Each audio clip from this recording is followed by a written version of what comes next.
Hello my dear friends, कैसे हैं आप सभी। आशा करता हूं आप सभी अच्छे होंगे। आज ये फ्यूचर की सीरीज़ का हमारा लास्ट टेंस है और इसी के साथ हम सभी टेंसेस को ख़त्म कर लेंगे। जिस तरह से हेडिंग से ही पता चल रहा है, फ्यूचर परफेक्ट कंटिन्यूस, यानी इसमें कोई भी काम जो होगा वो जारी भी रहेगा, परफेक्शन भी इसमें होगा यानी ख़त्म भी होगा, और फ्यूचर यानी ये भविष्य में शुरू होगा। राइट।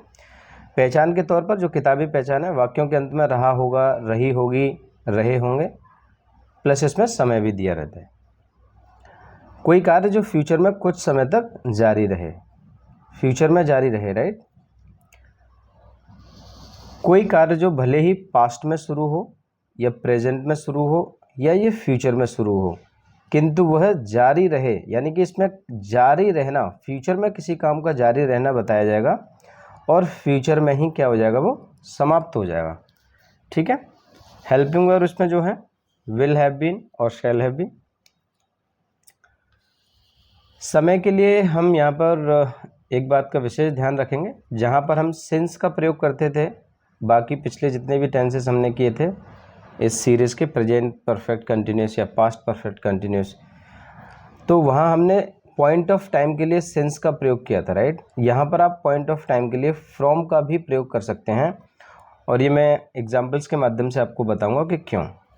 यहाँ पीरियड ऑफ टाइम के लिए एज इट इज़ है, फॉर जैसे हम पहले यूज़ कर रहे थे अभी भी फॉर का यूज़ करेंगे। फॉर्मूला अगर आप नोट करना चाहें तो ये सिंपल सेंटेंस के लिए सब्जेक्ट के बाद सेल या विल में से कोई एक प्लस हैव बीन, वर्ब की फर्स्ट फॉर्म प्लस आईएनजी, क्योंकि यही है वो जो काम की निरंतरता को दिखाता है। राइट।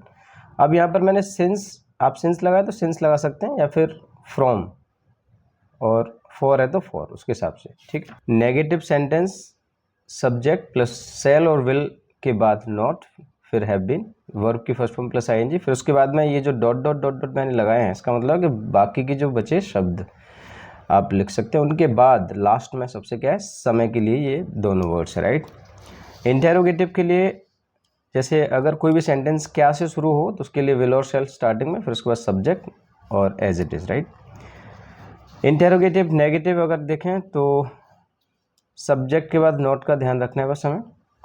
ये वो है जो सेंटेंस की शुरुआत क्या से होगी, और ये वो है जो जिस सेंटेंस की शुरुआत WH वर्ड से होती है। राइट।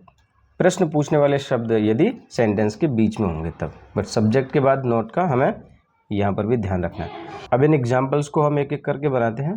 जैसे वह 2 घंटे से खेल रहा होगा, सब्जेक्ट कैसा है हमारा, सिंगुलर है, हालांकि इसमें सिंगुलर प्लूरल से कोई फ़र्क नहीं पड़ता क्योंकि इसमें helping verb will have been और शैल हैव बीन है। He will have been main verb play, he will have been playing. अब 2 घंटे से, अब ये खेल रहा होगा यानी कि आने वाले समय में खेल रहा होगा, तो जाहिर सी बात है ये 2 घंटे कब के, आगे के हैं, यानी कि ये पीरियड ऑफ टाइम है, तो फॉर 2 आवर्स। मैं 5 बजे से पढ़ा रहा होऊंगा यानी कि आने वाले समय में आगे, 5 बजे से का मतलब पॉइंट ऑफ टाइम है, तो आई शैल हैव बीन लगा सकते हैं, वैसे तो विल हैव बीन से काम चल जाएगा। आई शैल हैव बीन टीचिंग 5 बजे से, फ्रॉम 5 o'clock भी लिख सकते हैं आप, सिंस 5 o'clock भी लिख सकते हैं। From 5 o'clock। अब ये फ्रॉम क्यों लगाया, क्योंकि ये समय अभी आया नहीं है, तो हम अभी क्या है कि ये सिंस की जगह पर ये लास्ट का जो टेंस है फ्यूचर परफेक्ट कंटिन्यूस, इसमें सिंस के स्थान पर हम फ्रॉम का प्रयोग इसलिए करते थे क्योंकि ये काम आने वाले समय से स्टार्ट होगा। राइट। वह कल सुबह से टहल रहा होगा, he will have been walking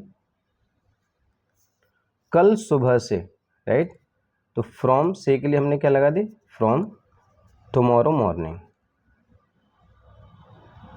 from tomorrow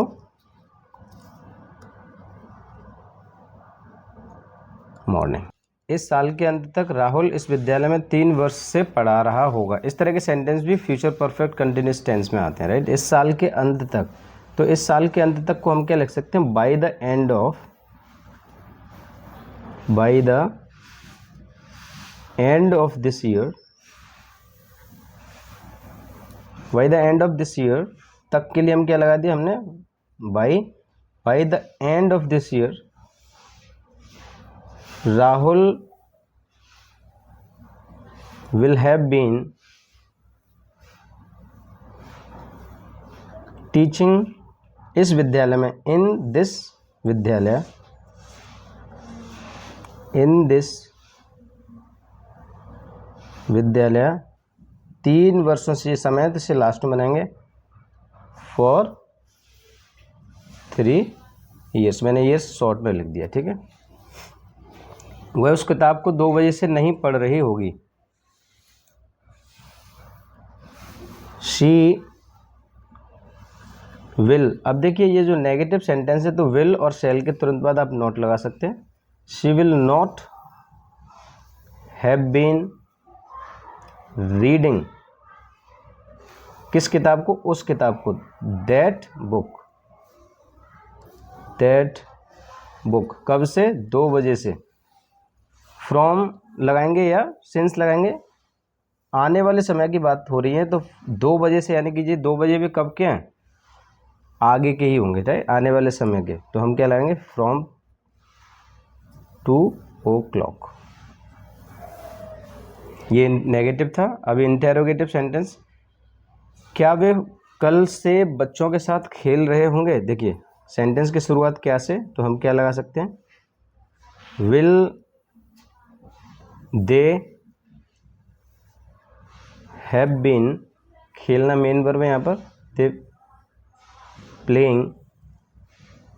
अब पीछे जब हम लौटेंगे तो क्या मिलेगा हमें, विद, यानी के साथ, विद चिल्ड्रन, कब से, कल से। अब ये कल से यानी कि आने वाले कल से, फ्रॉम टुमारो, जैसे हम सिंस लगाते थे वहाँ पर, अब यहाँ क्या है, फ्रॉम लगा सकते हैं, राइट। तुम सुबह से उनसे बात क्यों नहीं कर रहे होंगे, interrogative negative, why will you, subject के बाद नोट का ध्यान रखना है, why will you not have been, बात करना, टॉकिंग, किससे, उनसे, टॉकिंग टू देम, सुबह से, यानी कि आने वाले सुबह से, फ्रॉम मॉर्निंग। इस तरीके से हमने जो है आज future perfect continuous tense complete कर लिया। आज के लिए इतना ही। Thank you very much, have a nice day.